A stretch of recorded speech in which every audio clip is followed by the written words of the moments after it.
is our LGBT plus ally championship practitioner badge. So this is our allyship at IBM badge. I would encourage you all to check it out. You can learn more about it at the link below. And I would highly encourage you all. Great information, great badge to earn. You can share it on your social. Highly encouraged. That's also in the chat. So the live stream recording we're going to share to our Crowdcast link. We had to kind of pivot and switch venues because we had so many registrants for this event, which is fantastic, and to be able to accommodate everyone in our panel. So you're probably wondering, who is this person that has been talking at me for the last 3-4 minutes? So my name is Jenna. I'm a developer advocate at IBM. I've been in Austin with IBM for the last 2 years, and I recently joined the New York City advocacy team. So I'm a cloud developer advocate. I'm originally from Detroit. I've been quarantining with family in New York recently, Western New York, until I can get back to Austin. Something that I love are my dogs. I have Yorkies, and they're fantastic. They're also very annoying, even with the old age that they're at. And a quirk about me. So if you've been to events in the past, I usually share the same one. I have a sick obsession for tuna. However, I have recently become obsessed with my mom's panini maker. So everything is now a panini, and I will find a way to get it in the panini press and toast it. So that's a little bit about me. Thank you all so much for coming. I'm going to be in the chat hanging out, getting to know all a little better. I would like to pass things off to Reagan, who's going to be our host for this evening, and she'll be taking care of you for the rest of this evening. Hello, hello. So my name is Reagan Porter. I'm a technical solution seller apprentice, and I'm focusing on, let's see, I'm going to share the slides now. Pardon me as we get back to this. I'm sharing the slides. Yay. And there we are. Nope. Okay, Mercury retrograde. Let's bear. Okay, let's pray. Yeah, so I'm a technical solution seller apprentice. What that means is I'm apprenticing in technical sales. My focus is switching more, though, to UX design from a business analyst and user research perspective, though I'm kind of pivoting at the moment. But yeah, most of my functions include client support and just general communications for the apprentice program itself while I am doing that. And some quirky things about myself. Something I love, it's like epic metal music that's like trans journey that seems like it should be in a video game. It's just kind of making you fly in the sky. That genre of music I love, absolutely. Yeah. And I guess it's a quirk. I'm learning to make it my own, inspired by ecstatic dance culture, if you're familiar at all. It's like, yeah, Dragon Force is kind of one of them, kind of in that direction, but a little more modernized. Dragon Force really kicked it off, I think. If you're familiar with ecstatic dance culture, which is just you get in a room, everybody's sober, and you dance to a DJ set that kind of has an arc. It's a really cathartic process that it helps people just kind of shake loose and bond and get together. So I kind of want to blend those two cultures, kind of Burning Man and yeah, epic metal. So that's me. And we're going to pass it along to the rest of the panelists. If I can get my slides to move. There we go. Anna's next. Yay, that'd be my clue. Q, rather. My name is Anna Nguyen. My pronouns are she, her. I am a software engineer in the IBM Cloud Infrastructure Group here in Austin. Let's see. So I was previously at, I was originally at Tivoli, which became part of IBM back in the late 90s. But then I left IBM in 2000, and I recently came back into IBM 2 years ago. I am a transgender woman, and I started my transitioning about 7 years ago. And let's see, so tidbit about me. I love to tell this because, well, who doesn't? About 3 years ago, I took a break from my software engineering career and went and worked in the fashion industry for a while. And as part of that, I was doing runway modeling for a while. I was working in shows in New York, London, and LA Fashion Week. So that was an amazing opportunity for me.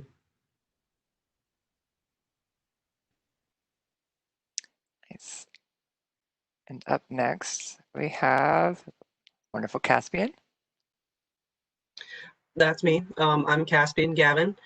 They, them pronouns. I'm an incident problem and change manager with GTS branch of IBM. That's a pretty boring job, so I won't talk about that for too long. Interesting tidbit about me. I actually went to college for violin and vocal performance, and I'm the oldest of 4, and of the 4 of us, only one of us is a heterosexual. So I think we got a good record. That's me. Move on to that now. Love it. And next we have Autumn. Hey, that's me. I'm Autumn. I use they or she pronouns. I'm a network and security lead. We deal with, software-defined routers. It's the internet. We make the internet go. That's how I explain it to people in simple terms. Let's see. I am at multiple axes, multiple spectra. I am autistic. I am ADHD. I am a non-binary trans woman. I'm sapphic. There's like a whole bunch of stuff that I encompass. So if you hear me, if you're clacking, it's my little fidget toy here. So I'm just, working with this. So yeah, really, an interesting thing that I do, let's see, interesting tidbit. Before I got the position that led to where I am now, I spent a summer refurbishing and moving pianos.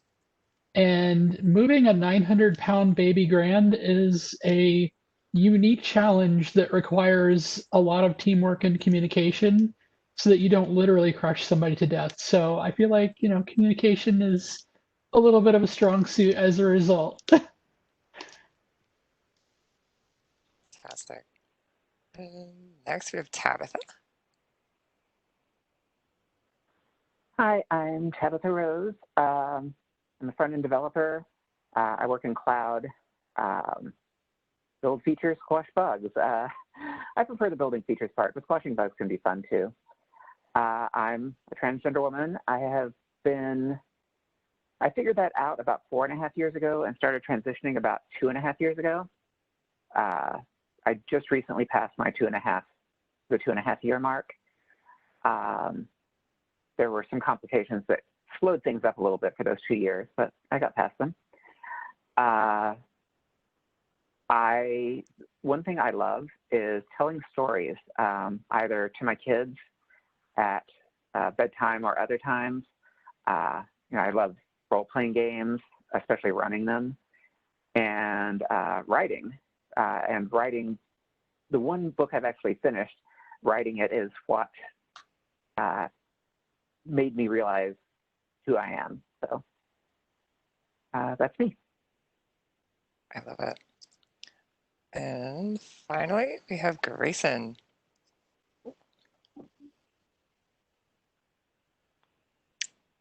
Grayson Graham. Hi, I'm Grayson Graham. I'm a trans man. My pronouns are male by default. I've never felt like English had really good pronouns for me anyway, so I just default to male at this point. It kind of saves confusion. I work with OSA Networking in Poughkeepsie. Z-Series, I test Z-Series servers and primarily we just attempt to break the new code. My particular field is running diagnostics and other various tests. And then I get to do it all over again with every batch of new code, which is sometimes every day, sometimes every other day. The only thing that I think is really interesting about me is that I have a genetically identical sister. We are, as I said in my description, at the opposite ends of several spectrums. She's married, Muslim, and has 5 kids. I don't ascribe to any religion at all, and never had any kids, never planned on having them. I think she took care of that. You know, gene pool is full. We're good.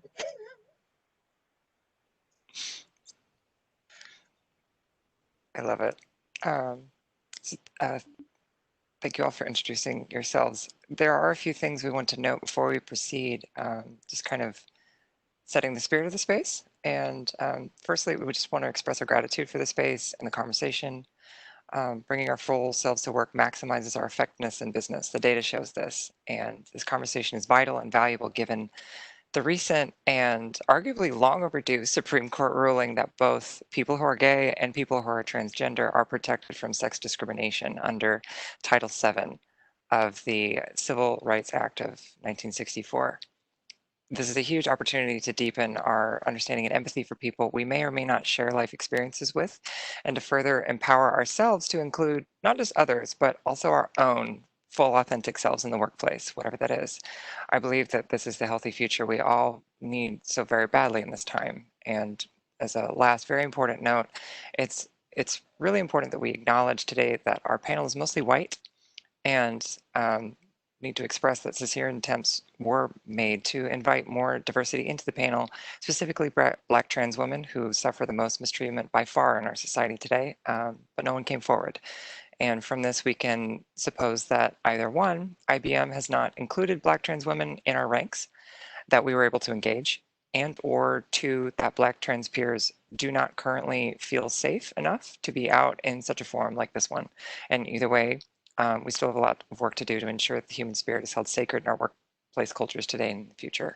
So that's kind of where we're coming from in this process. It's very important, not just because of everything going on this year, but this has been an ongoing conversation. And I just want to remember Marsha P. Johnson, Black trans woman, who was the first person to throw a brick that started the Stonewall riots in New York City in the heat.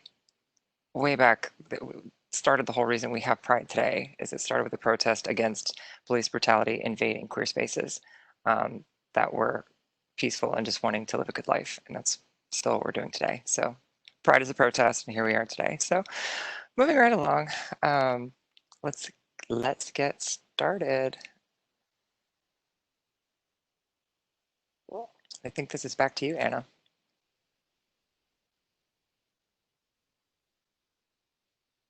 Yep, let me make me the presenter, and then I shall share my screen, and we shall kick it off into our Chance 101 part. So let's get started. So today we're going to cover these topics. First, basically, what is transgender? Then we're going to discuss the gender unicorn a bit. It's kind of a cute graphic that underscore the separation between sexual orientation and gender identity and biological sex and so on and so forth. Then we will explain some of the terms that you may have heard, but are either not sure what they mean or have no clue what they mean. Things like gender fluid or non-binary or agender. Then we will cover basically the mechanics of transitioning for male to female transgender people, as well as for female to male transgender people. Then we will briefly talk about allyship to the transgender community. Then we will address any questions that have come up during this session and some questions that were submitted to us beforehand. Then briefly, we will just outline the resources within IBM and external to IBM that you can avail yourself to for further research and study and more understanding. And we will wrap it up at that point. So first off, what is transgender? The American Psychiatric Association's Diagnostic and Statistical Manual, DSM for short, the fifth version of it, otherwise known as DSM-5, defines gender dysphoria as having a conflict between a person's physical or assigned gender and the gender with which they identify. There are a few important words in that definition that I would like to ask you to keep in mind as we go forward. The first is physical, and the second is assigned, and the third is identity. Now, you may have heard being transgender referred to with in a couple of other ways. For example, having gender dysphoria or being gender dysphoric. They all variously describe the state of being transgender. Now, we commonly think of sex as a fairly binary and predetermined, unchangeable thing. The common narrative that you would hear is, well, if you have XY chromosome, you're a man. If you have XX chromosome, you're a woman. If you have a penis, you're a man. If you have a vagina, you're a woman. The reality is that, first of all, it's not that simple. For example, chromosomes, there are people with XXY chromosomes. There are those with XYY chromosomes. There are also those with XYYY chromosomes. So even within that qualification, it's clearly more than just binary. Also, as far as external genitals and internal reproductive organs, it's not necessarily binary neither. We have people with intersex conditions where either external genitalia or internal reproductive organs are indeterminate, or intersex people who have insensitivity to a certain class of hormones. A common class of intersex people are people who have androgen insensitivity syndrome, AIS for short. Those are people who are born with XY chromosomes, but because they are completely insensitive to male sex hormones, their development both as a fetus and as a child and an adult is biologically more that of a female. They present almost entirely as a female, and nobody would know that they have XY chromosomes. So that's just a way of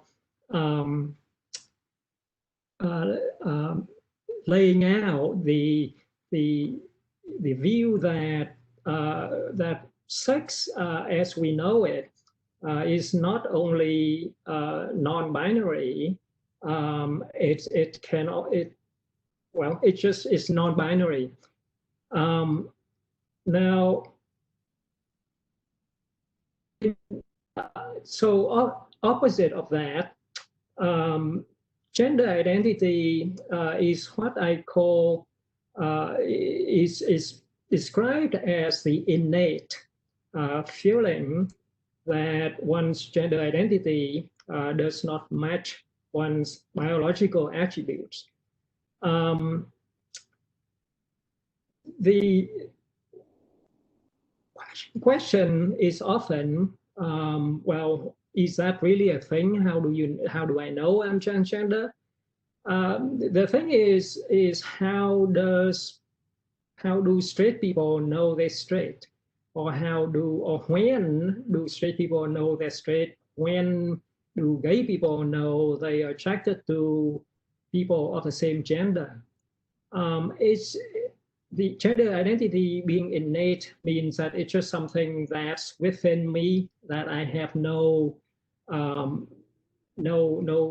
I did not make a decision. I could not make a choice as to what my gender identity is going to be. It's not like, so any choices that I might make would be more because of my upbringing, or because of family, or pressure from society, expectations from society. So the words that are often used to describe how one might be transgender, and the words are pervasive, persistent, and consistent. Pervasive meaning that my gender identity, my feeling that my gender identity does not match my physical being, pervades every aspect of my life. It affects all aspects of my life. Persistent point to the fact that this identity is long-lasting. It's not a phase. And in fact,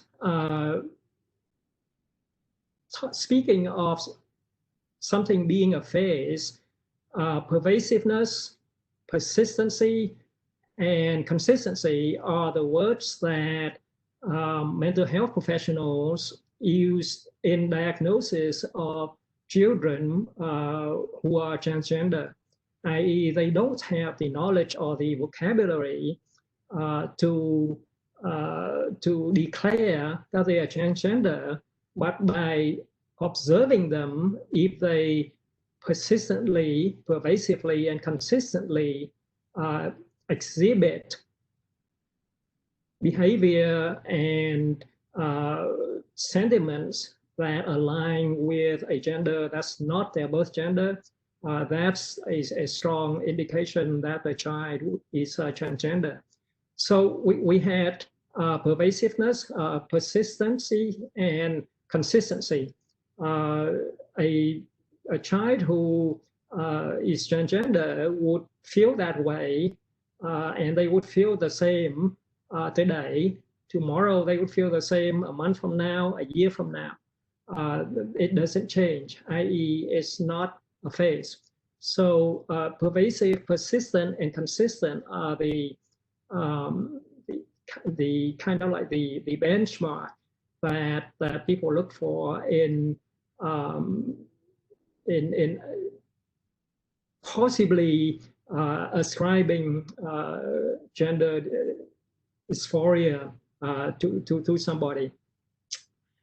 Oh, by the way, so along the way, if you have any questions that's relevant to what's being presented, please feel free to drop it in the Q&A, and Reagan or Jenna will jump in and bring the question up as appropriate. It's better to address the questions, especially when it pertains strongly to what's being presented right in the moment, rather than waiting until the end, because then we have to reset the context and all that.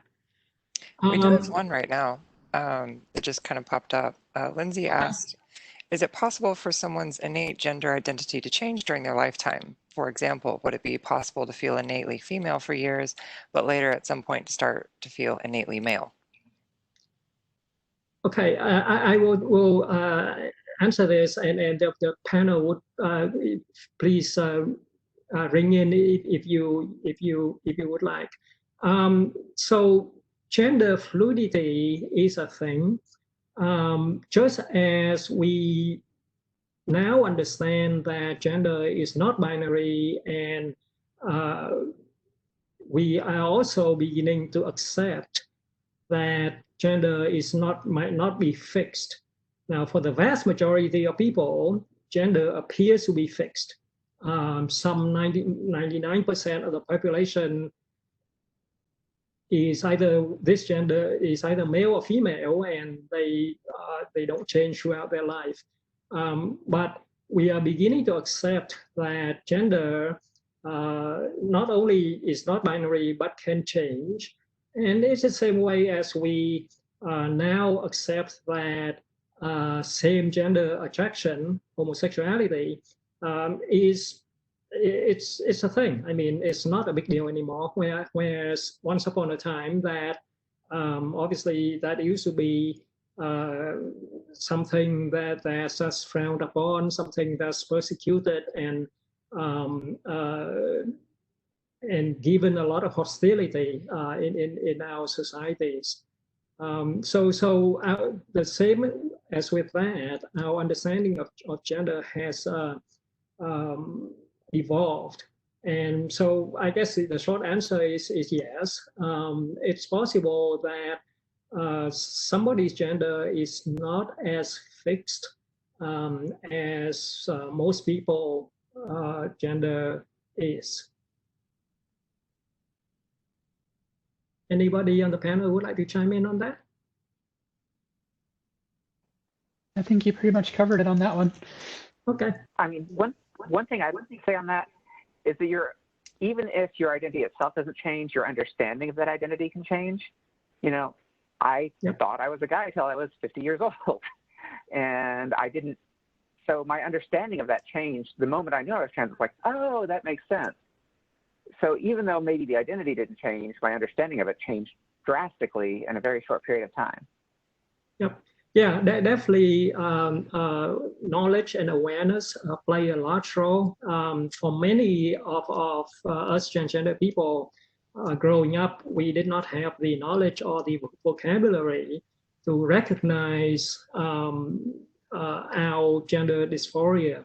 So it may be that it wasn't that our gender identity changed, but maybe it's our awareness that changes over time, and that allows us to recognize who we really are.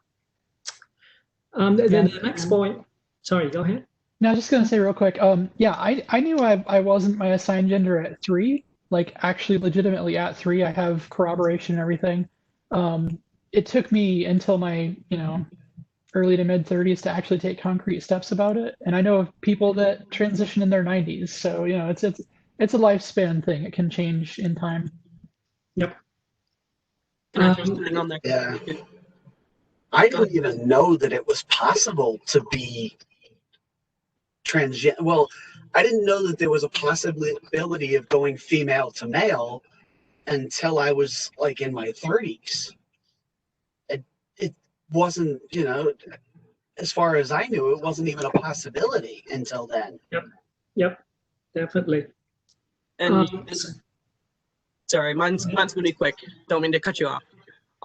Also, like, the majority of the trans community is supportive of people who maybe they're not super into the trans community and they question and they want to try out new pronouns for a little while and try a new name. Maybe they decide that they don't like it and they go back to their original one, or maybe they decide that that name or that gender doesn't fit and then they try something else. Like, we're all for people using this to help them find their truer self, and if it doesn't fit, it doesn't fit. No harm done. Yeah, definitely. And remember that all these are definitions. They are all human made, and as we evolve and our knowledge and understanding of human sexuality and gender evolves, we allow for more possibilities, but these are what the is. That doesn't mean that this is the be all and end all. The next important thing is that being transgender, gender dysphoria, is not a disorder. The Diagnostic and Statistical Manual, version 5, DSM-5, drops the disorder diagnosis for gender dysphoria back in 2013. And so it's the proper term for it is, well, it used to be called gender identity disorder. The more accepted term is now gender dysphoria. And to be clear, many things used to be considered a disorder that are no longer considered disorders, things like obesity or addiction. The DSM-5 has also no longer classified those as a disorder. And again, that's because our understanding and awareness of this issue has evolved and expanded over time. And last on the subject of what's transgender, it's kind of it might seems a little bit insignificant, but it's important that we remember that transgender is an adjective. It's an adjective like strong, or well, like you don't say that give me a strong, or you don't say I want to strong something. But you do say that this is a strong woman, or this is a transgender woman. One does not say a transgender or just transgendered. That and especially previous misuse of the word. Okay, so let me pause here a little bit. Any questions or anything came up in the Q&A that we need to address here? Yeah, there's kind of a collection, and I do want to note as I'm going through the Q&A, I'm also going through Anna's slides, and I'm seeing if she's gonna address this by rote in a few seconds. There are a few questions kind of about distinguishing between, say there is a man who is effeminate versus a transgender woman, and kind of the distinction between the two, and of these two people also is one drawn towards the like body experience or the social norms of womanhood. And I think you are addressing that in terms of the ways of transitioning, social, physical, medical, things like that. Yeah. So as we shall see shortly, gender expression is a different and separate thing from gender identity. Again, the one of the key words in describing gender dysphoria is innate. It is something that is within me. Whereas maybe a effeminate man might enjoy, might or prefer presenting in a feminine manner, might prefer to interact and socialize in a feminine manner, but he knows that he is a man. He's happy being a man, and he feels no distress or conflict in being a man, even though he prefers to present in a more feminine manner. And that's a good question, because that brings us up to the gender unicorn.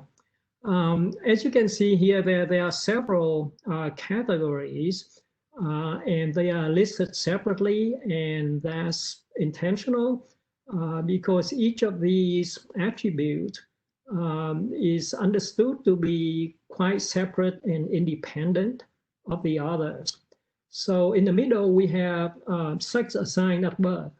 Now, as I mentioned in the beginning, the word assigned is a pretty important word when it comes to gender and sexuality. Now, gender being assigned, maybe it's from a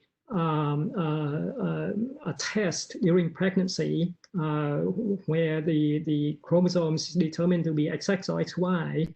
And so they, and maybe ultrasound, and maybe they, from that kind of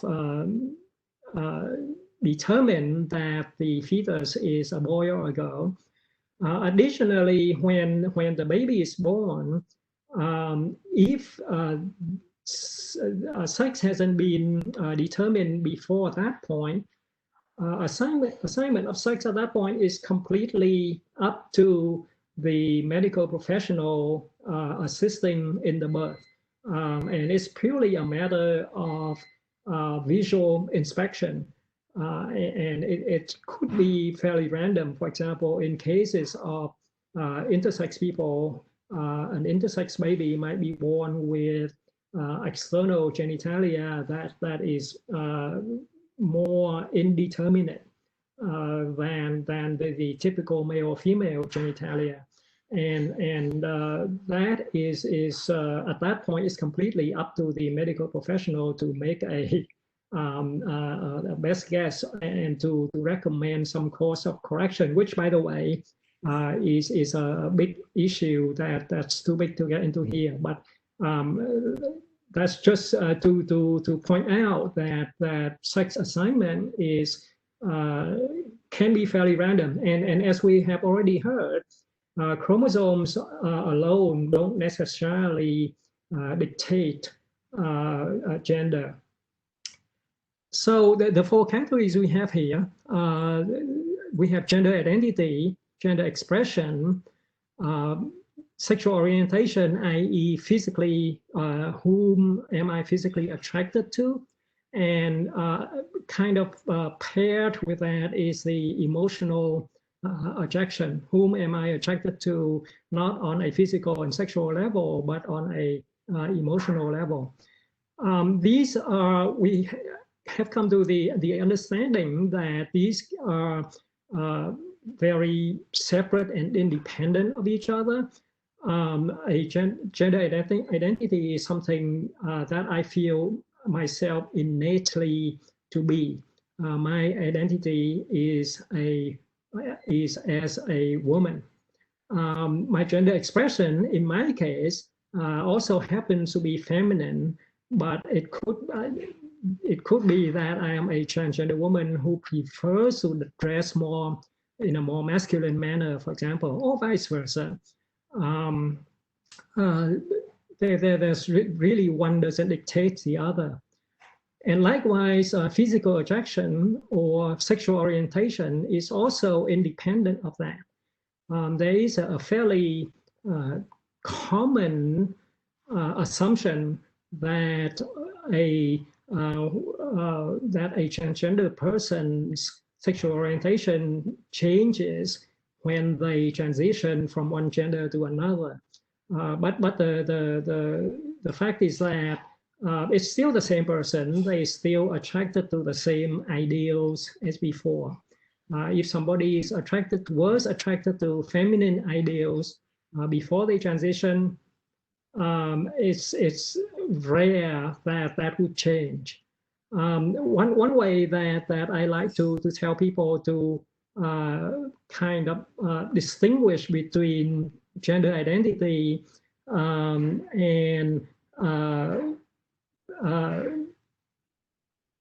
sexual orientation and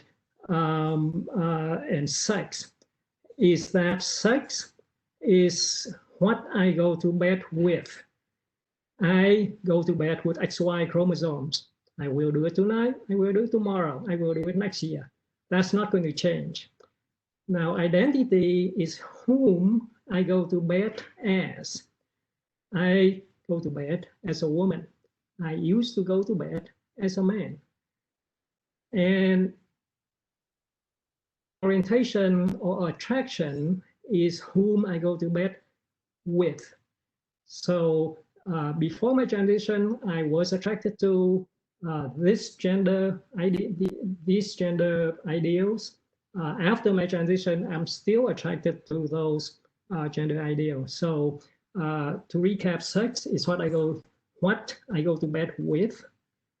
Identity, my gender identity, is whom I go to bed as, and sexual orientation is whom I go to bed with. That's kind of like a convenient way to kind of remember the distinction between those. Oh, by the way, sorry, I probably should have mentioned this earlier. Everything that I'm talking about is in the speaker notes of these slides, and the whole slide set will be made available to everybody who enrolled in this event. So you don't need to be taking notes if you don't want to. Okay, anything the other panelists would like to add to this? Okay, moving on. So let's briefly cover some of the terms that relates to gender identity that you may have heard, but maybe don't know what they mean or are a bit unclear on what they mean. So you may have seen these initials. These stands for assigned male at birth and assigned female at birth. And they are kind of like the shorthand way of referring to somebody's assigned sex. So for example, I was assigned male at birth. And again, the important word there is assigned. Somebody told my parents that I am a boy. Maybe they just did a visual inspection, and maybe that's all that happened. I was born in 1960, so yeah, maybe that was all that happened. There was probably no ultrasound or chromosome test or anything at that point. Likewise, assigned female at birth, a trans masculine person would have been assigned female at birth, and they when they transition to live as a man, i.e. as a transgender man, the assigned female at birth is kind of a way to clarify what their biological sex is. For example, when I say I am assigned male at birth, that dictates that I have XY chromosome, that I will never have an uterus or ovaries. And the opposite is true with somebody assigned female at birth. They will likely never have a functioning prostate or testicles, for example. So assigned male at birth and assigned female at birth. The other, you're probably more familiar with the term transgender and cisgender.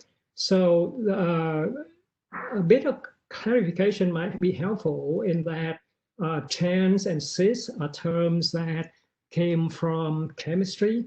You have the phenomenon of trans and cis isomerism. An isomer is a compound that have the same number of atoms in them, but the atoms can be arranged differently, often as mirror image of each other. So one form of that compound would be called the trans isomer, and the other form of the compound would be called the cis isomer. So transgender kind of, so the word cisgender kind of grew out of this notion of trans and cis of being opposite or mirror image of each other. So transgender is somebody whose gender identity does not align with their physiology, with their biological being. The opposite of that, a cisgender person, the vast majority of people, a cisgender person, their gender identity aligns with their biological attributes. Okay, so we mentioned non-binary.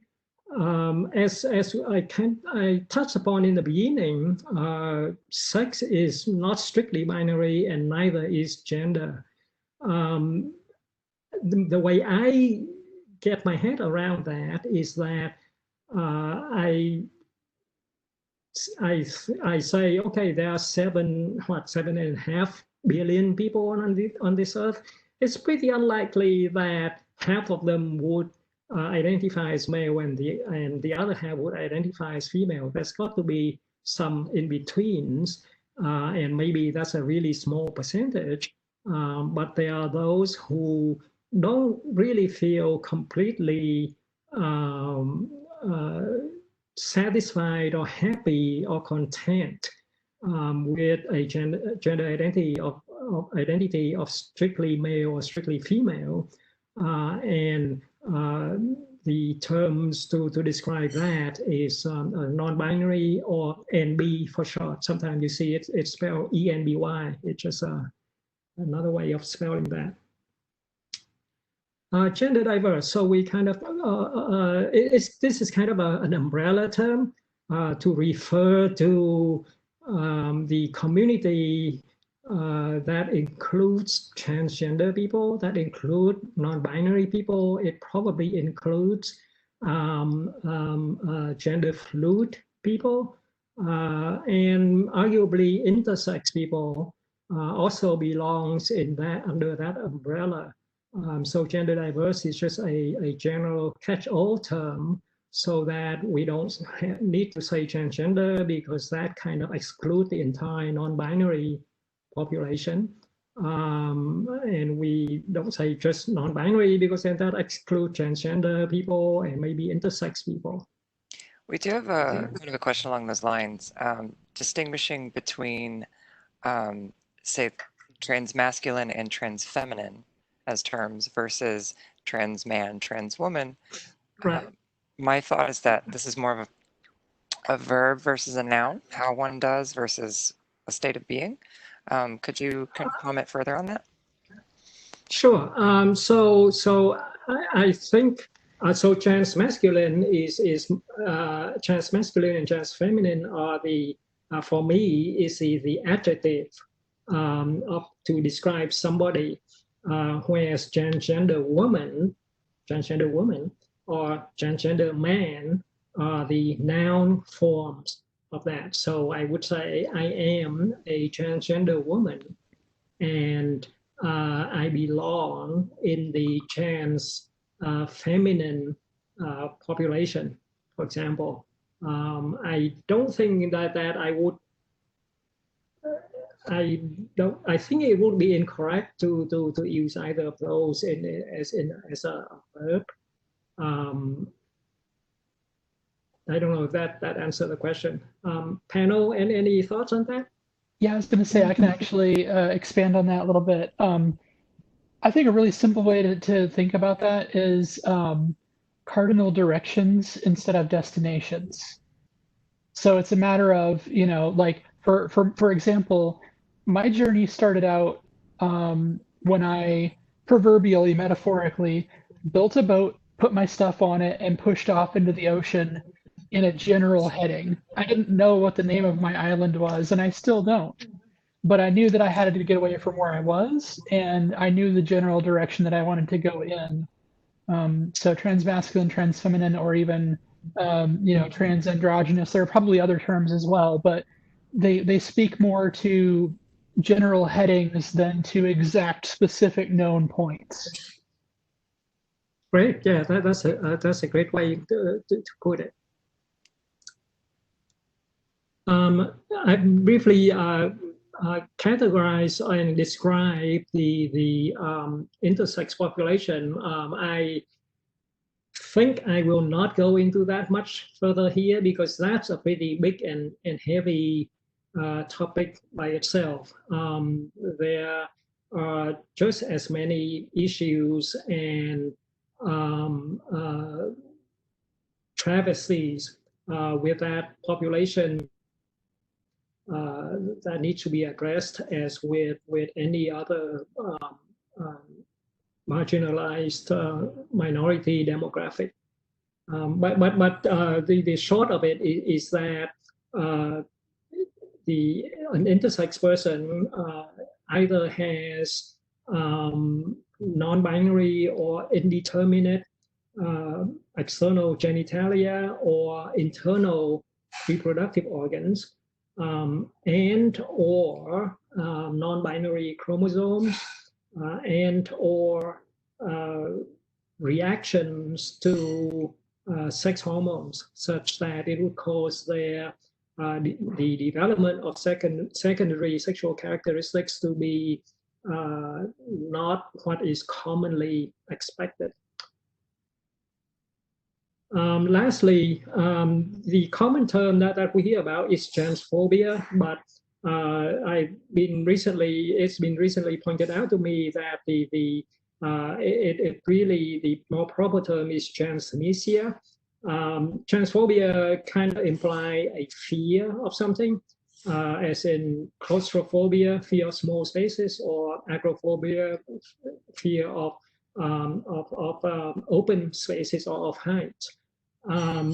So transphobia is really not a fear of people who are transgender, but we commonly use transphobia to mean discrimination or hostility against transgender and gender diverse populations.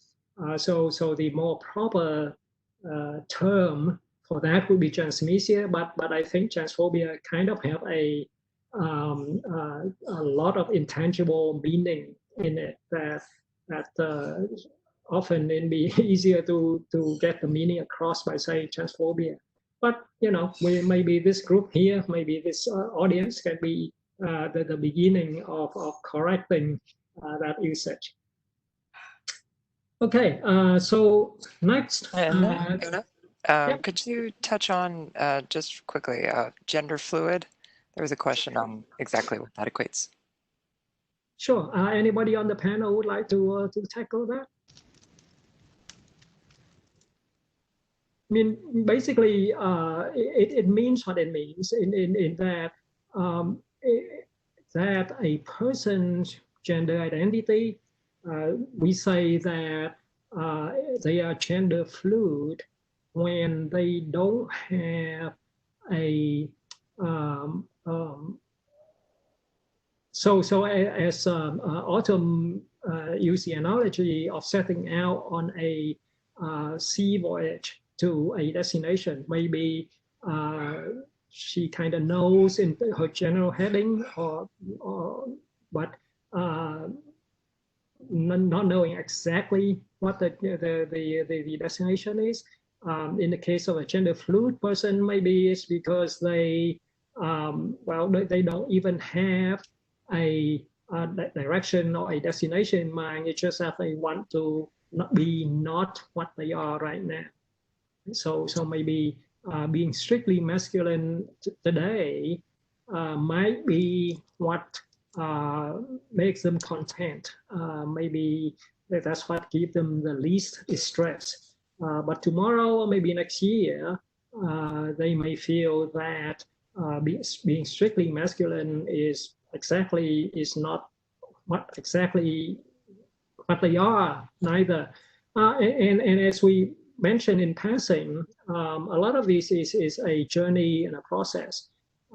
Many gender diverse people know precisely and exactly who they are, but just as possible for others, it's a process of discovery, of finding out what makes one the happiest, what brings the most contentment and the least conflict and distress. So that's a bit of a journey, and maybe some people never arrive at a destination. Maybe they just happy traveling, and so that's the best way that I can describe gender fluid.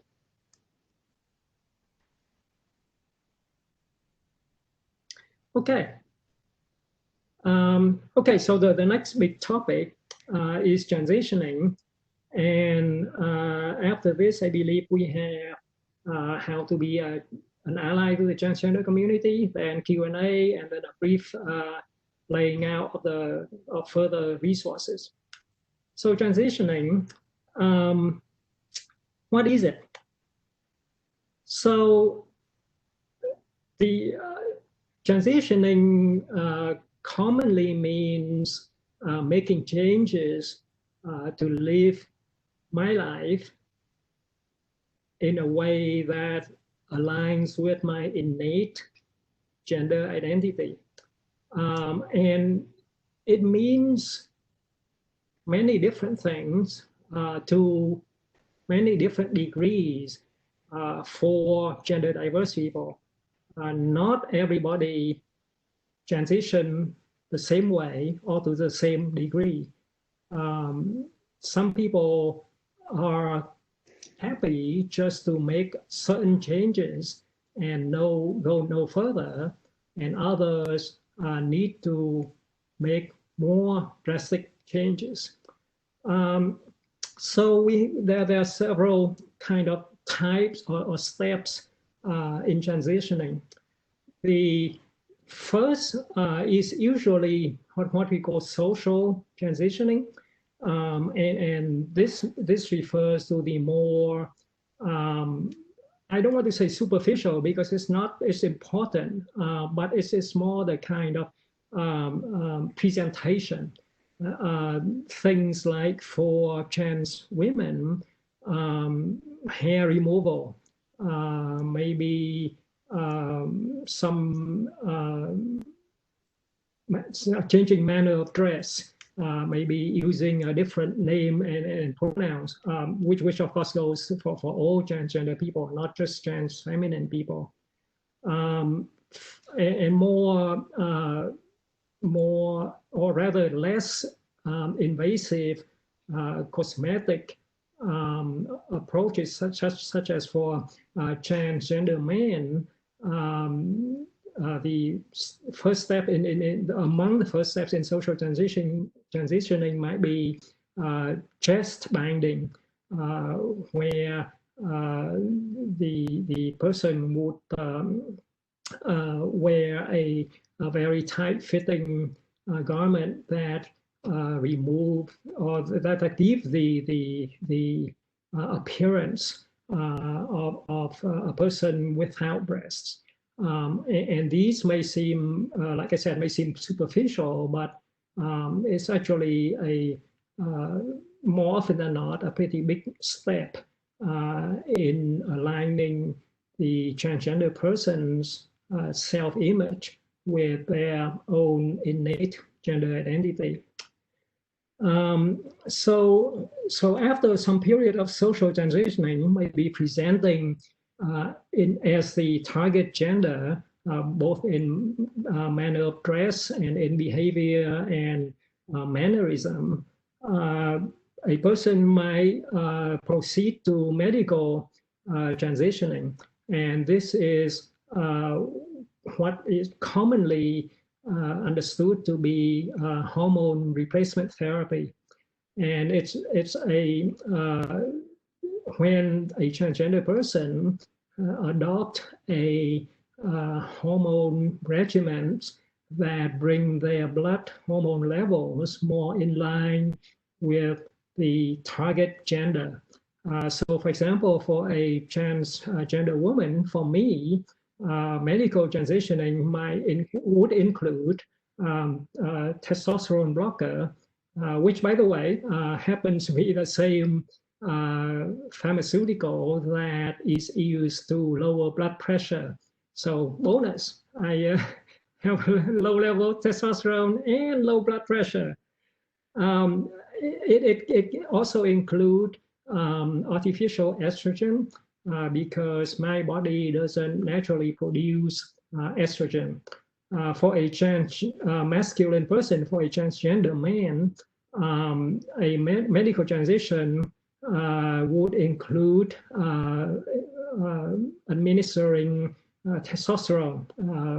I think almost entirely by injection. I don't think that testosterone is available in pills or transdermal patch forms, which estrogens are available as pills taken under the tongue sublingually, available as transdermal patch, kind of like the stop smoking patch, as transdermal cream, or as injection.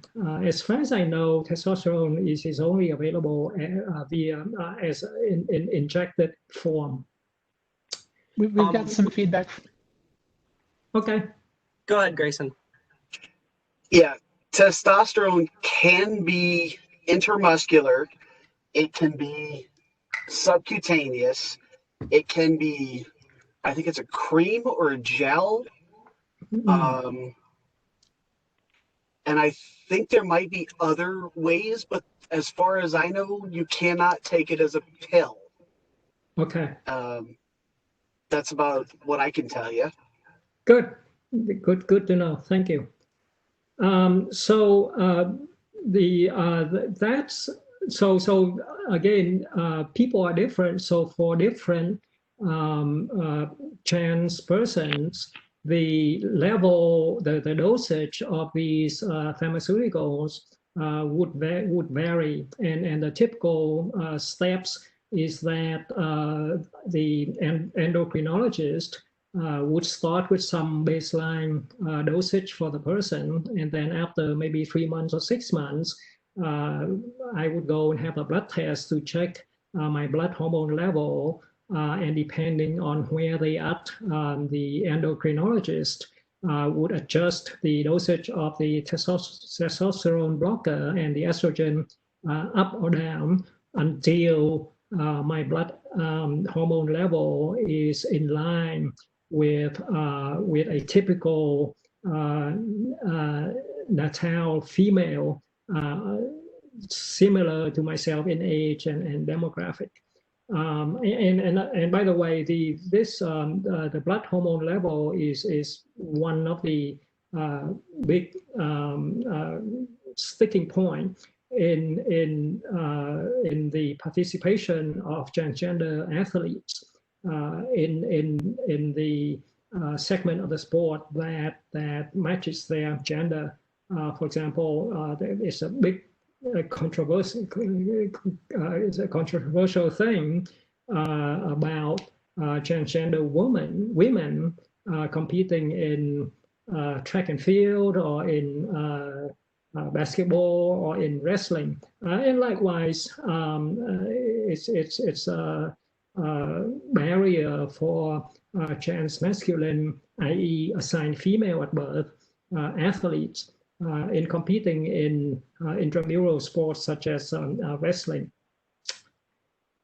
Okay, so we cover medical transitioning for male to female and female to male, and the last steps of transitioning is our surgical procedures.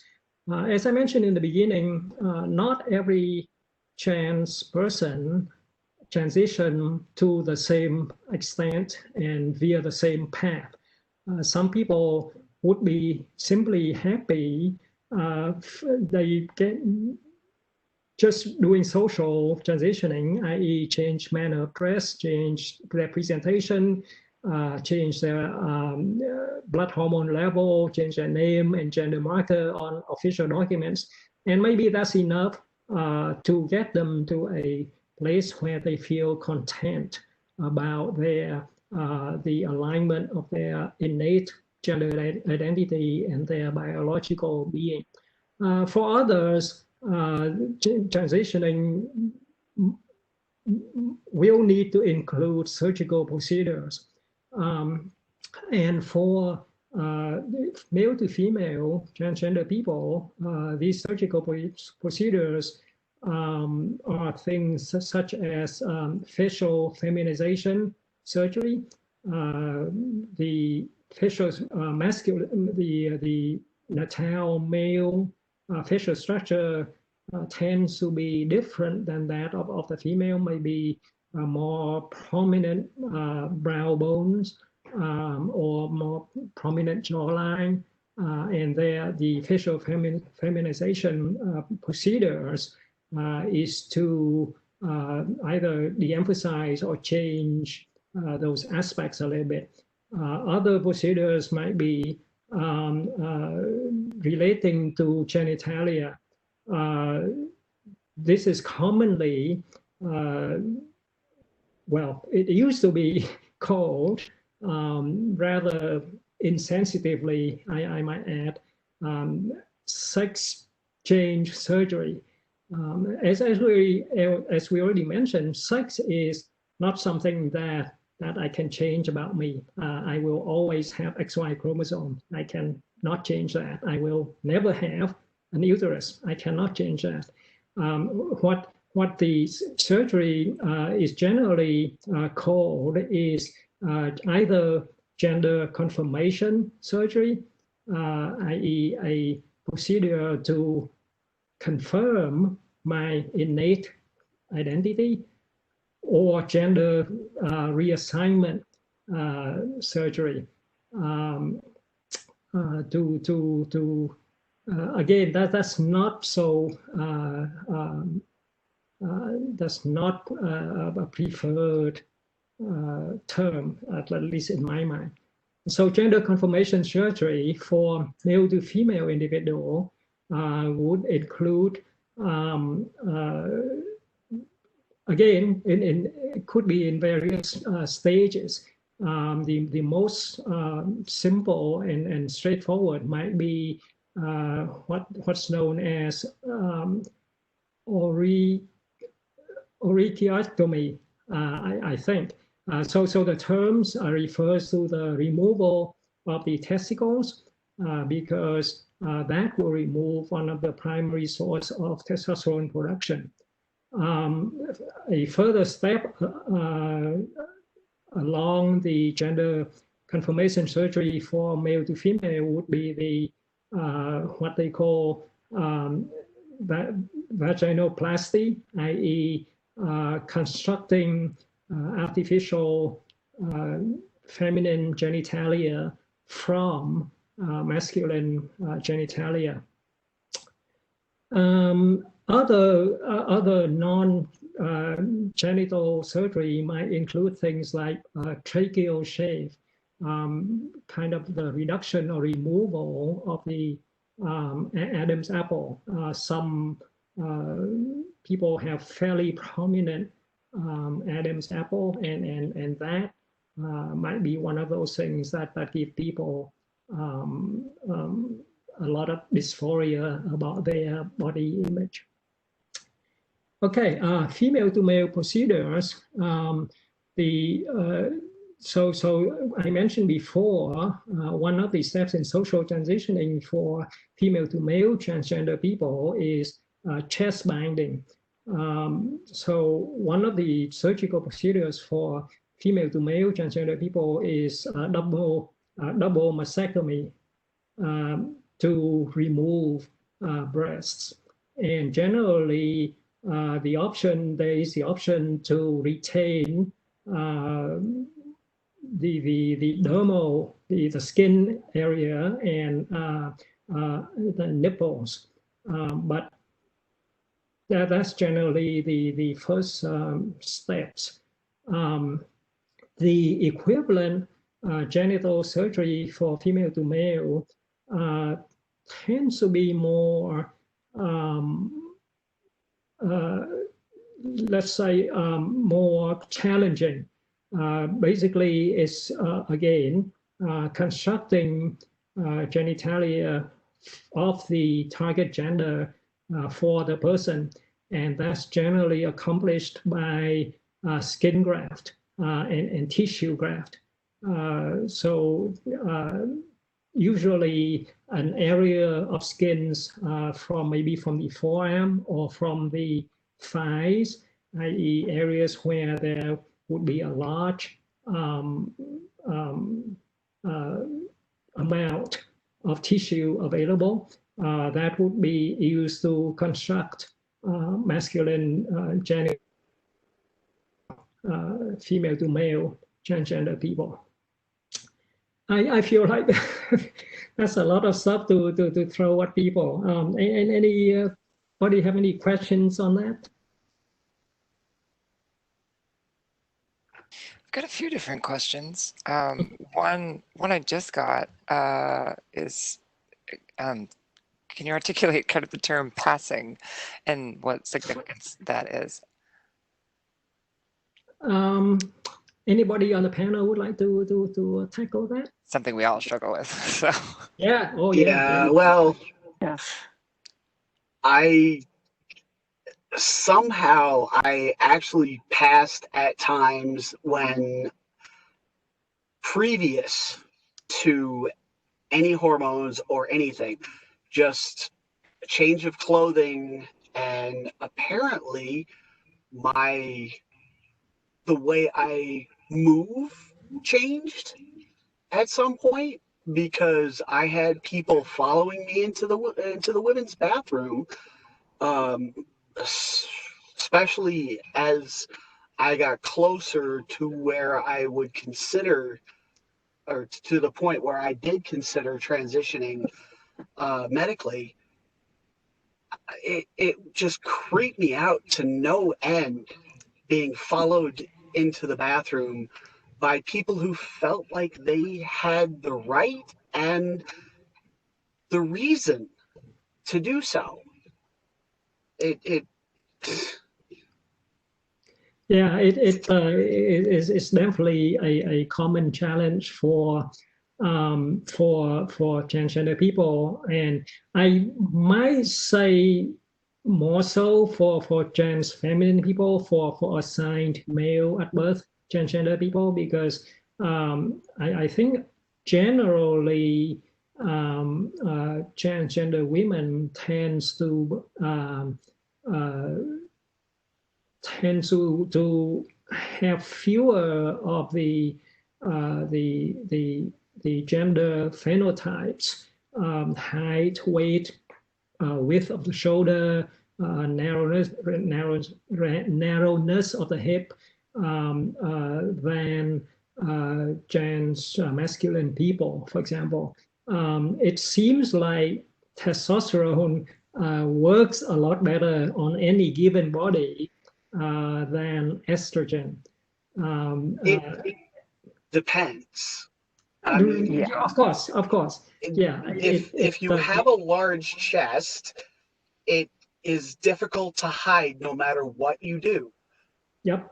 I have a cousin who has this problem, and he can't hide it. Yep. What I've noticed, because I'm 6 feet tall, so even if I go out and I'm not binding or anything like that, people still read me as a man just because I'm tall. And likewise, short trans guys have the opposite problem. And I'm assuming it's the same for trans feminine people as well, or like the opposite. Right.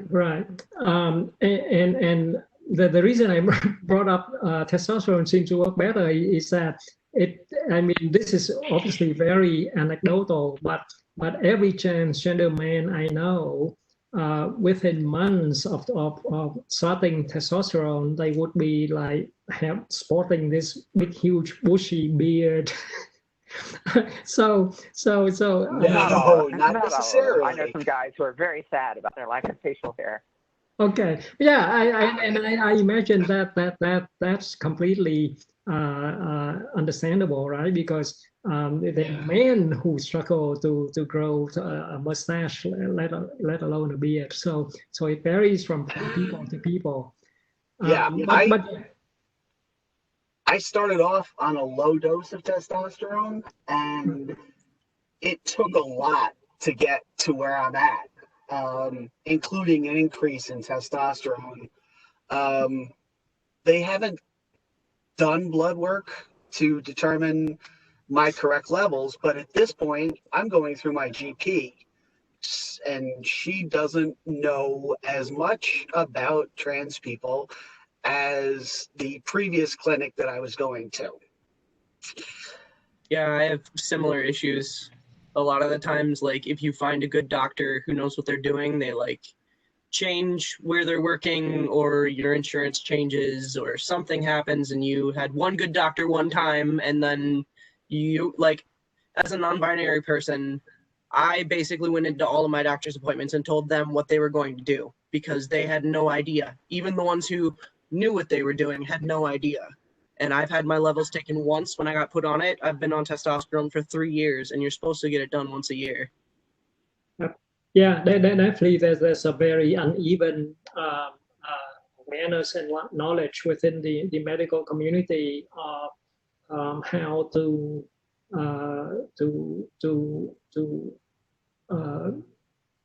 care for gender diverse people. But back to the original question about passing. So passing is generally describe how well a transgender person present as their target gender. For a transgender woman, me, for example, passing well would mean looking and behaving and have the mannerism and voice of a woman. For some of us, we succeed to different degrees in these attributes. For example, I am pretty much resigned to being called sir on the phone for the rest of my life, because there's no mistaking my voice for anything but masculine on the phone.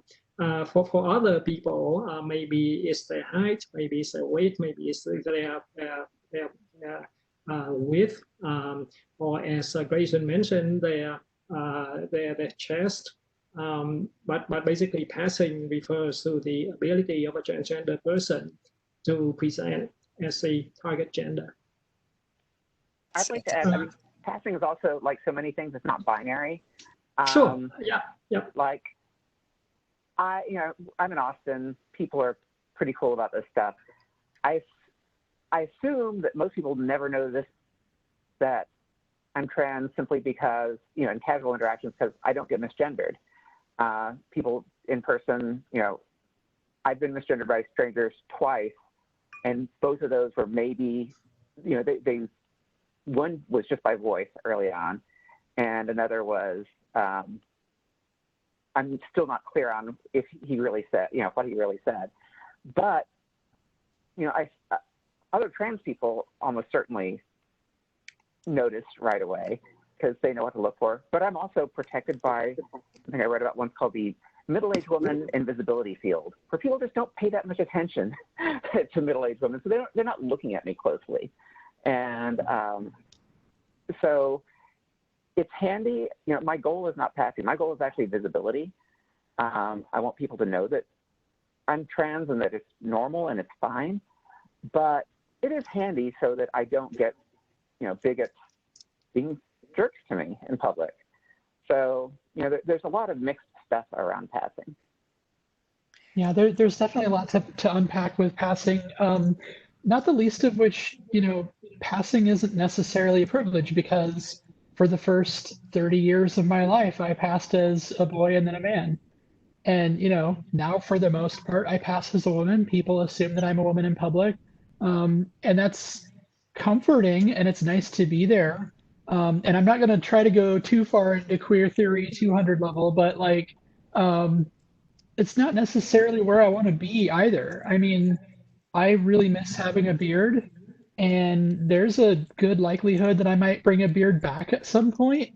And what does passing even look like for a woman with a beard? I don't know. It's some people are like, they do a sprint to the finish line and they spike the football and they do their victory dance, and then they go, then what? You know, and for some of us, it just doesn't look like that. For some of us, it's, I got here for a while and I'll stick around while it's comfortable, but maybe I'll set off for somewhere else at some point, and that's okay too. Yep. This kind of dovetails really well onto a few questions we've been getting. One is from Lee and another's from Christina. More so kind of about the workplace and how to integrate. You know, there's a consensus at IBM that at least with the teams that they were working with, one's identity, one's orientation is not so much of an issue. The issue is more like, okay, can you do the job and whatnot? And that dovetails on Christina's comment on, so covering is a huge issue, and it's just, you know, really wears on us in the workplace. So how can we make sure that ensure gender diversity is a non-issue and help really relieve that pain to cover and kind of watch ourselves?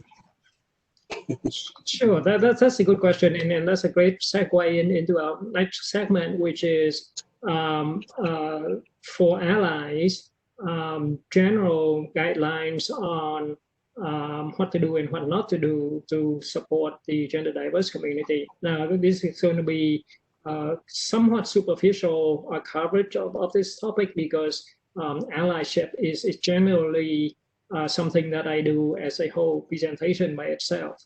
But here I just cover the big ticket items, so to speak. So in general, allyship is pretty much the same, regardless of what kind of minority one is being an ally to. Whether it's a racial minority, a religious minority, a sexual orientation minority, or a gender identity minority. The allyship looks the same in each of those cases. One of the important things that I like to suggest is to normalize the person's you're being an ally to. So would you treat that person the same as you would treat a person in the majority demographic? Would you treat a Black person the same as you would a white person? Would you treat a gay person the same as you would treat a straight person? Would you treat a transgender person the same as you would treat a cisgender person? So in deciding, asking yourself, what should you do?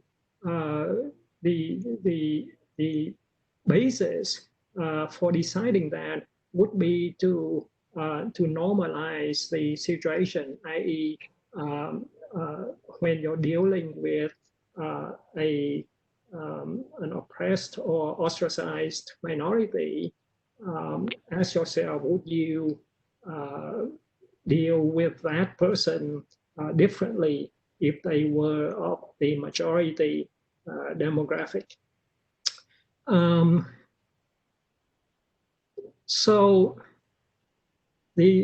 specifically to the transgender and gender diverse population, there are a few things that are specific to being an ally to transgender and gender diverse people that don't apply to other demographics. The first and probably among the most important is respecting the person's name and pronouns that they go by. So as you may have noticed in the beginning, each of us introduce ourselves with our name and the pronouns that we use. Some people say my preferred pronouns are she, her. I tend not to say my preferred pronouns because I don't prefer them. They're just my pronouns. But it's important to, if you're not sure, it's completely okay to ask. I do it all the time. What are your pronouns? What pronouns do you go by? Again, I don't usually ask what pronouns do you prefer, because it's just my position that I don't really prefer it. It's just what they are. So ask if you're not sure. And along with that, if you use the wrong name or pronoun by mistake, and you realize that you have used the wrong pronouns, correct yourself right away. Don't make a big deal of it. Move on. It's not about you. But signal that you know their pronouns and that you respect it and that you know that you did something wrong.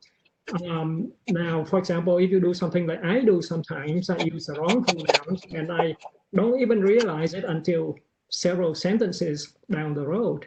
When that happens to me, I generally don't just like, oh, I said he, him. What I meant is she. But instead of just going back, and because that's kind of clunky and awkward, I just keep going. But in the same conversation, I try to consciously use the correct pronoun several more times so that the people that I'm talking to know that I know what the proper pronouns are, and that thing that I did back there, that was a slip up.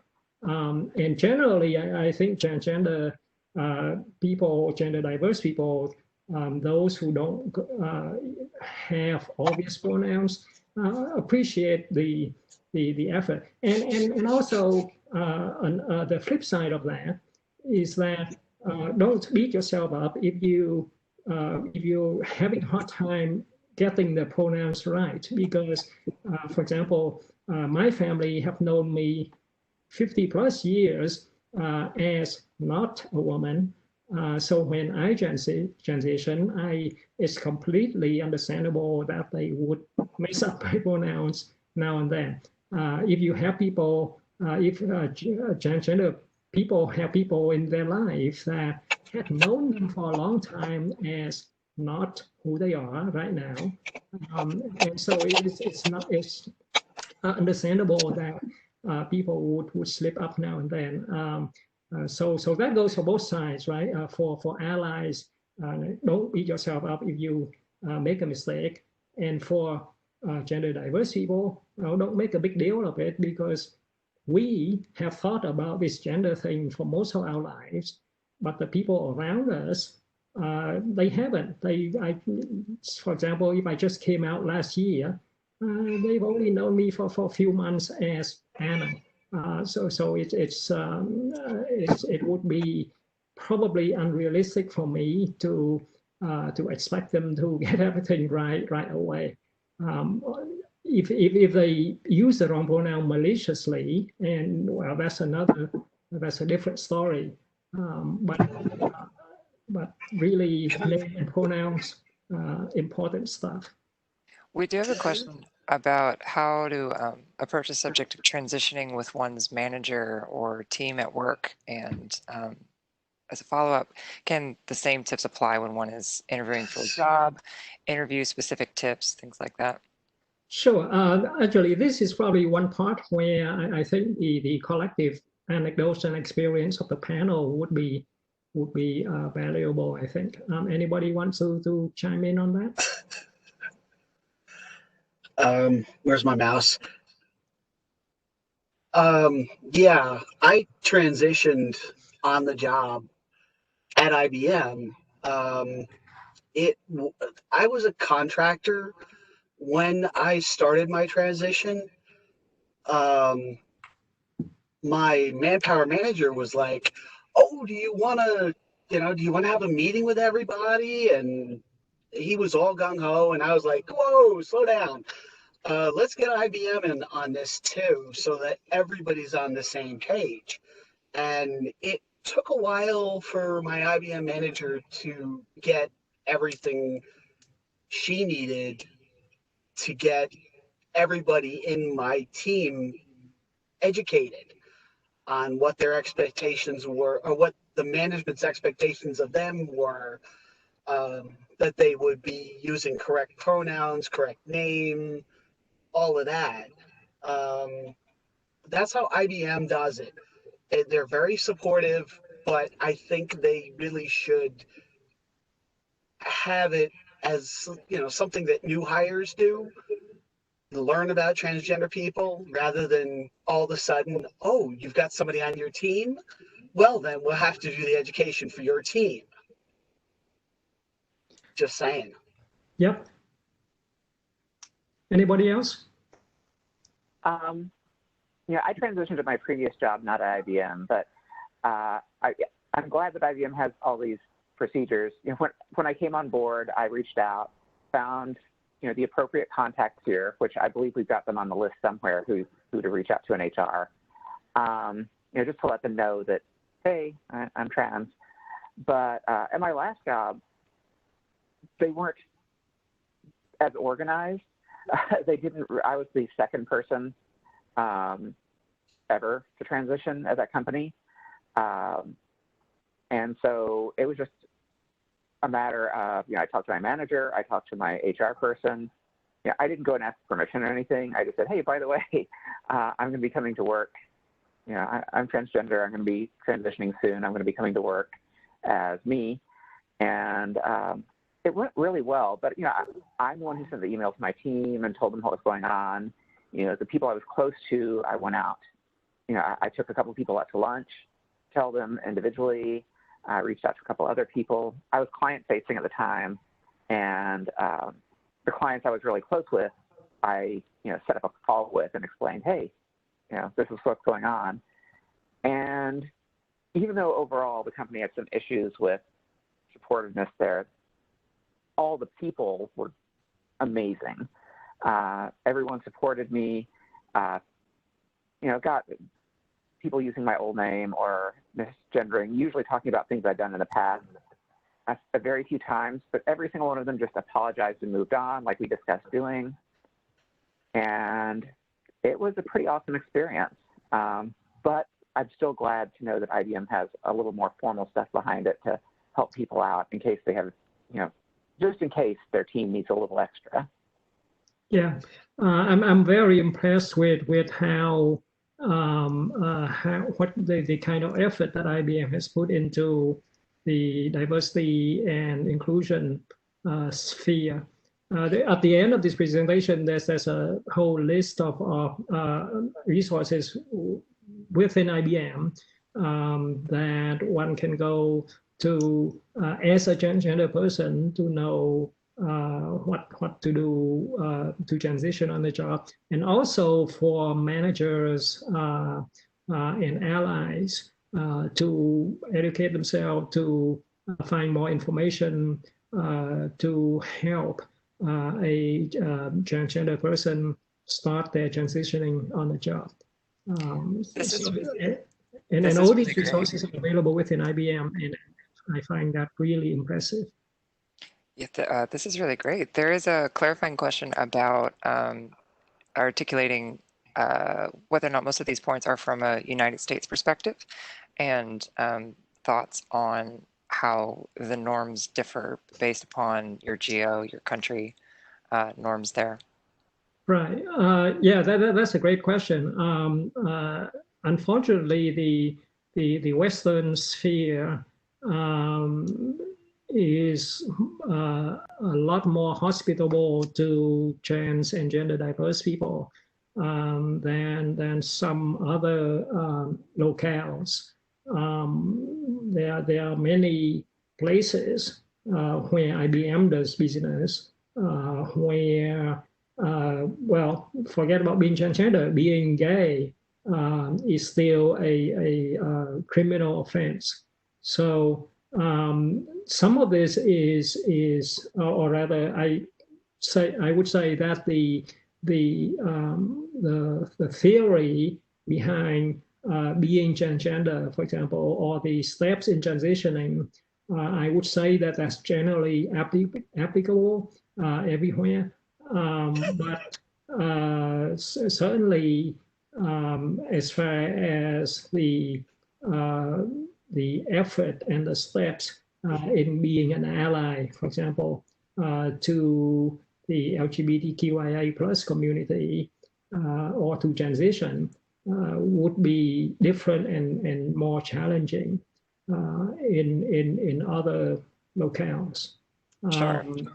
So certainly there are resources within IBM that you can reach out to. There is among the resources at the end of this presentation are internal IBM resources that you can check out to maybe find some guidance. But that's a great question. That reminds me to kind of like rework that list of resources with more of a global outlook. So kind of circling back to one question, this might be for the panel, experience on how could, say I'm a manager, how can I more positively affect the experience of my team, whether or not I know people's identity or what's going on in their life, how could I help reduce the need to cover on my team and just kind of affect change? Should I say introduce myself with my pronouns, even if say I'm cisgender? You know, how would I lead? How would I lead the change? How would I make it better? Basically, I can grab this if that's okay, because I just did an interview on this like earlier this week, last week. So the big thing I have guidance-wise is start from a place of zero assumptions. Don't assume that the people who are on your team are familiar with or prefer the nomenclature for what their presentation matches. Don't assume that everybody on your team, you know, feels comfortable being referred to in particular terms. So really just kind of like throw out all the assumptions possible and just check in with people frequently. You know, have a conversation every now and then, like, you know, is there any language that I can use to better affirm you? Is there any language that you would like me not to use? In what situations do you want me to use this language? Because some people aren't out in certain contexts and are in others. So yeah, making sure that you're checking in with people, making sure that you know how they want to be referred to, and you're not just assuming how they want to be referred to. Those are the big ones. And also, to answer a question that's in the chat, definitely introduce yourself with your own pronouns. Sign your email with your pronouns, especially if you're cis, because it normalizes it, and it you know, it provides a basis. It provides room for other people to do the same who might not be cis, or for people who might be questioning. Yep. And certainly for people in leadership position, including your pronouns in your email signature, for example, is a huge way to signal your support for diversity and inclusion. The moment that it was brought to my attention that our president, Jim Whitehurst, have he/him pronouns in his email signature was the probably one of the biggest aha moment for me at IBM as to how safe and supportive of diversity IBM is. So let me quickly finish up the allyship slide. So we have maybe 12-15 minutes left for questions. Along with normalizing your relationship with the community you want to support, is to treat that community the same as you would the majority demographic. So, for example, okay, so don't ask a trans person about their where they are in their transition journey. Well, just as I would not ask a person whether they have had a hysterectomy or a vasectomy, I wouldn't ask a trans person what kind of surgeries they've had.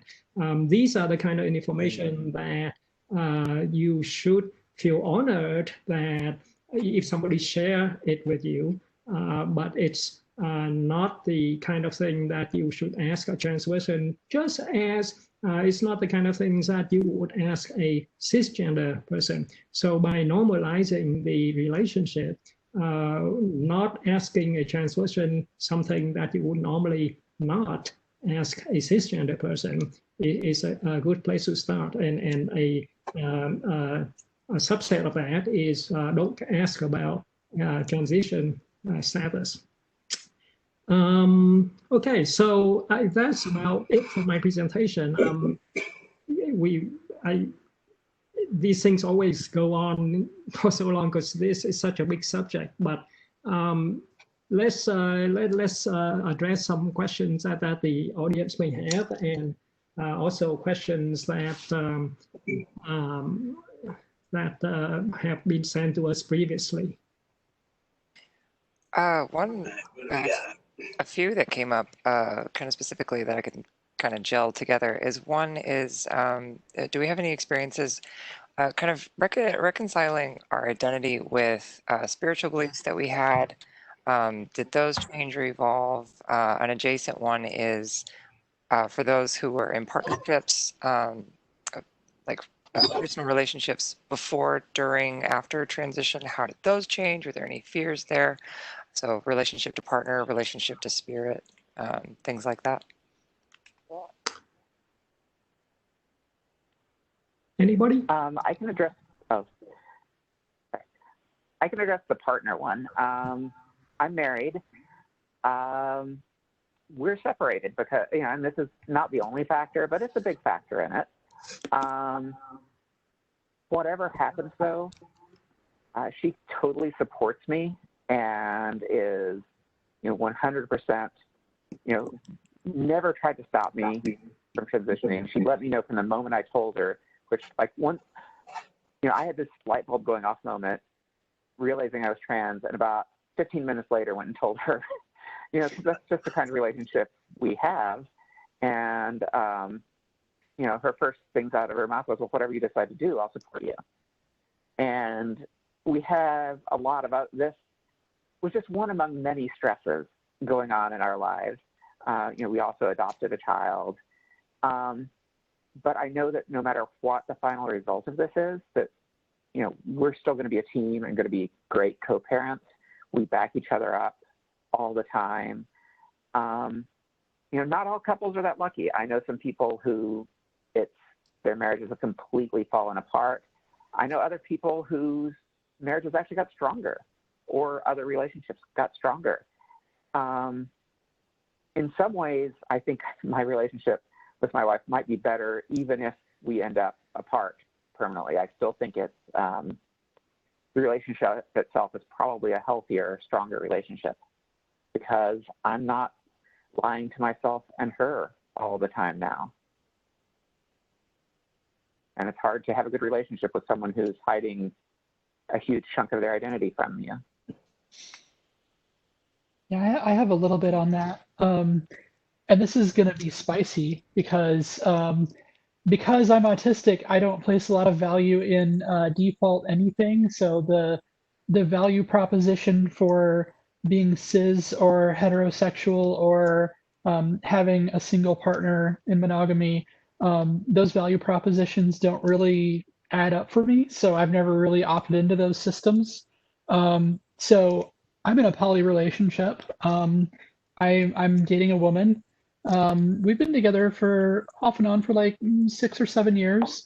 And she's actually really helped me out a lot through my transition. There were a lot of times where she metaphorically and perhaps sometimes literally got behind me and pushed between my shoulder blades and said, go, you need to do this. This is going to make you happy. And, you know, our relationship has transformed in many ways. And, you know, I think we're definitely closer than we used to be, in part because she's always been there to support me and has always sort of been the wind under my wings. But, you know, it's one of those things where it's not the same as it was. And for the most part, that's okay.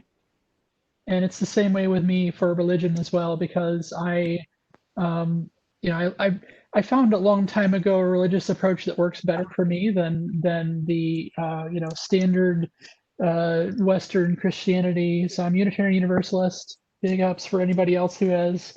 And even that group sometimes has issues with being affirmative to trans people, but you know, there's no perfect organization that is. So, you know, just doing the best with whatever I can as far as religion and as far as relationships goes. And I'm really like, I went on a date as a woman about a year ago, and it was really fun. And I'm waiting to date more as a woman because it's going to be really fun. Yeah, and it's definitely again one of those things where there's no universal standard as far as what happens. Transgender and gender diverse people are people, and we have the same complexity and nuances in our personal relationships as do cisgender people. Of course, we have the obvious complexity of gender identity in there, but we face all the same issues of companionship and compatibility as everybody else does. Let me go check the list of questions that we received earlier and see what There was a question about if anybody's seen Disclosure on Netflix, and if anybody had any thoughts on it. Another one would be Pose. Feel free. Waiting until I'm not with my kids for the weekend to watch that one, so I can cry without them being around. Yeah. Yeah, that's on my to-do list. I Pose and haven't seen myself, Disclosure. but I know a couple of the panelists have, so feel free to Pose is absolutely amazing. Pose is like a window into the generation just before I found myself. And it's painful and it's beautiful and it's awe-inspiring. It's everything. I really absolutely love Pose, and I really hope to see more of it. I saw Disclosure, I don't know, a couple of days ago. If you do watch it, content warnings for a bunch of stuff, harsh language, violence against gender diverse people, more stuff than that, you know, especially some of the squickier sorts of triggers that people might have. But all that said, it's still really good to see the state of representation and what the future of representation might look like. It's huge. One question we just got was, what was the conversation with our parents like when we braved that conversation? Were they supportive? Thoughts and feelings? I have had a mixed experience myself. So.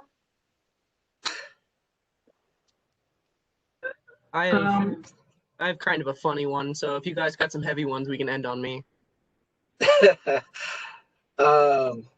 My dad is in his 80s, and I have not done my legal name change. So Dad uses my legal name, and he uses the wrong pronouns, and I just cringe like every time. My mother passed years ago before I started transitioning, so she had no clue. In fact, my sister had no clue either, which was kind of a surprise to me. But, you know, it's something that I thought about and nobody else did.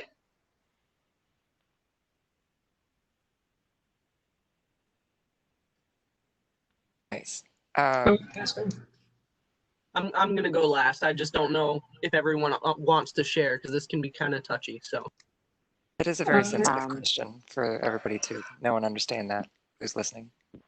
My dad had already passed when I figured it out. My mom passed not that long after, but I did get to tell her. And first I had to explain what it was when I said transgender. She was in her 70s and didn't really know. And she asked, well, how long has this been going on? I said, well, pretty much all my life. Not knowing I was trans, but I always wanted to be a girl/woman. So, and her response was, that must have been really hard. And she was fine with it. So, and she got to meet me once. I actually twice. I got to go over there presenting as myself after a therapist appointment 2 times, which makes me really happy that she got to at least meet the real me a couple times. Go ahead, Caspian. All right, so my upbringing was probably a little different than most of yours. I was raised without a religion, but with a very like pagan family. And so when I came out to my dad, there was like a bunch of stuff that doesn't really matter, but basically the summary of my dad's reaction was to tell me, for context, my mom's older brother is gay, came out like in the 80s. He's very strange, very witchy, does a lot of like magic stuff. My dad's reaction basically summarized was, "Oh, we know. Your Uncle Greg did a tarot card reading for your mom while she was pregnant with you, and you told us before you were born." That's what did it. Like, don't you guys? Hey, don't you know you're not supposed to out people, let alone people who haven't been born yet? Come on now. Oh. That's my story. Pull the cards. I love it. That's a good story. Hey, Reagan, let me. There's a question that came to us earlier that I like to. Sure. That I thought it might be good if we address. So, one person asked, "What is dysphoria, and what does it feel like?" That fun one. Oh. Yeah, I think that might be a pretty useful one to offer our insights on that. Sure. Has anybody, well, I imagine almost everybody out there has seen The Matrix. And the way that Morpheus describes the realization of the truth like a splinter in your mind driving you mad, or whatever, it's something like that. There's like a splinter in your mind. It kind of feels like that. In case anybody in the audience is unaware, The Matrix was written by 2 trans women. They've both since come out making the films. In case somebody didn't know that. Yeah, the Wachowski sisters. Yeah, I just saw a quote like just a few days ago that a young transgender girl said that the best part about being a girl is that I don't have to pretend to be a boy. And for me, kind of gender dysphoria is a little bit like that, in that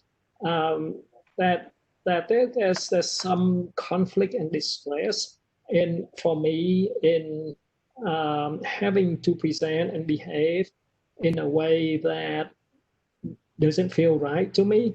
That being a woman is simply light years the happier way for me to exist.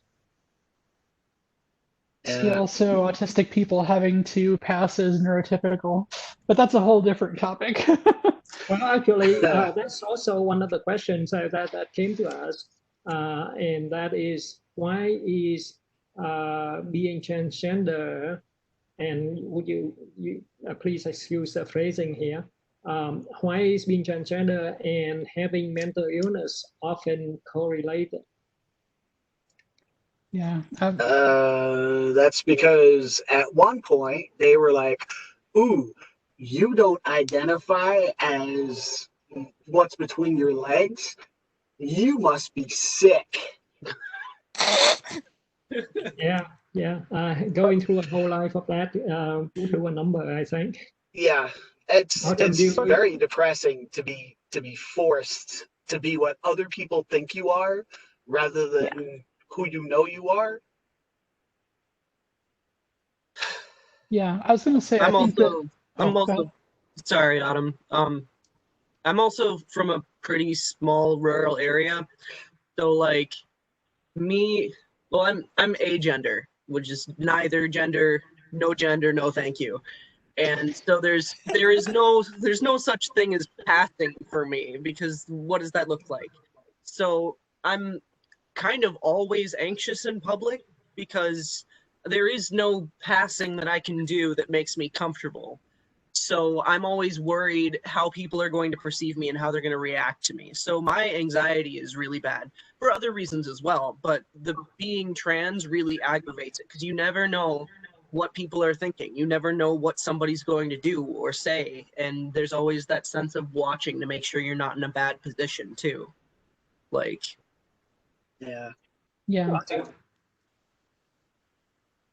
Okay. Yeah. So I was going to say, this definitely ties into my experience being autistic because the reason that I didn't find out until my late 30s was because I learned to mask it so well. I learned to, present in a way where people didn't question what was going on, and I learned to mimic social interaction and learn to speak a second language in terms of like body language and literal language of like how to communicate with people. So I've had to, they say that like the best way to describe it is like I speak neurodivergent with a neurotypical accent, if that makes sense, uh, or the other way around. I'm not sure which, but so the main thing is that the power structures in society exist to favor the default in all things, gender particularly, but neurodivergence as well. So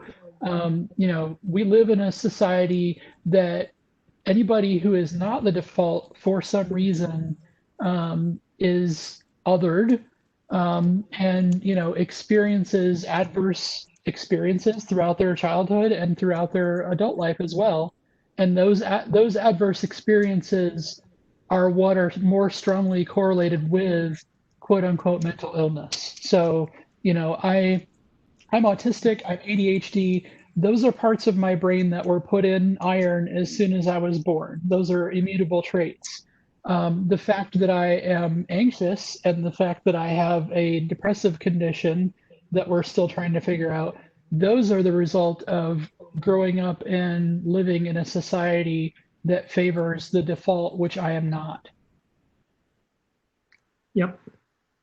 Thanks. We a few minutes over, so let me lightning quickly recap this so Reagan and Jenna can close out.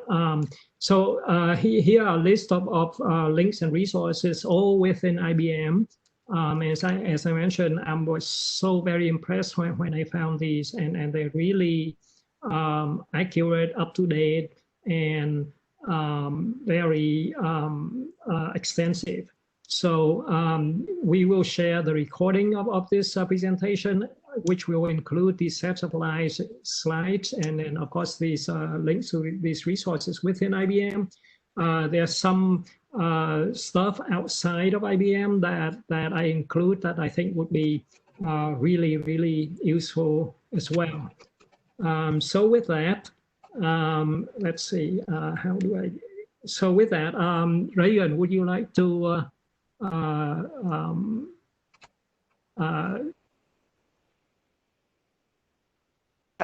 let's wrap it up. So I want to thank all the panelists once again. I'm seeing a lot of comments of gratitude and hearts and support for everybody. This is an ongoing conversation, and I again want to reiterate that the more we can accept the other in someone else, the more at ease we are to live a healthier and more productive life.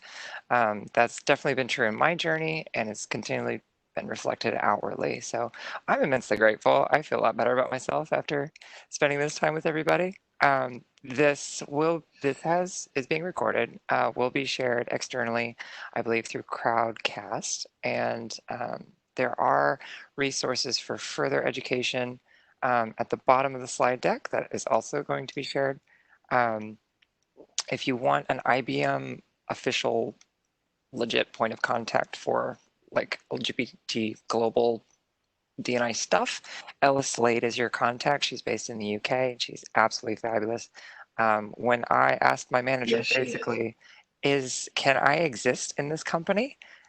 Because I'm gonna have to exist, so help. And so she directed me to Ella Slade, who then just helped change my life. So I'm very grateful to her. Them, her, she's a they and a she. Yeah, she or they. Yep. That was a question recently. How do we talk about people who are they, she? I'm a they, I'm a she, they. It generally speaks to how you're known and understood in community, as well as the internal gender that you exist as. So thank you once again, and that kind of concludes our time together today. So much love and gratitude. I'm thrilled to be here today. Jenna, would you like to close us out? Yes. Are you able to make me present? Yeah, hang on. Just a quick thing. Somebody asked about my cat. Yeah, we want to meet That you. one, that particular one is Grumpy. There is another one who's Doc, aka Cuddles, and then there's the dog. So I would just like to say thank you to everyone for coming. I would like to give a huge thank you to Anna and all of our panelists, Reagan for hosting and moderating our Q&A and our chat. This is one of many events to come in the future, especially now that things have gone virtually. It's really given us the freedom to create the space for these important topics to be explored and discussed in a safe space. So be on the lookout for more in the future. I've posted in the chat again. If you maybe scroll up a little bit, you should see them. The slides, as Reagan mentioned, they will be available via Crowdcast. Within the slides as well, I also have links to all of the resources, including all of the links, or all of the slides and resources that Anna covered with our panel today. I also just wanted to share, if you enjoyed the session today and you're looking forward to the next event, here are some ways that you can connect with IBM Developer. I also will be including a point of contact information if you would like to learn more and get in contact with our point of contact, Ellis Slade, at IBM as well. So I would like to just say thank you all so much for coming. And we will see you at the next event. And it will be much sooner than later. And we'll continue having these conversations and creating the space for the dialogue.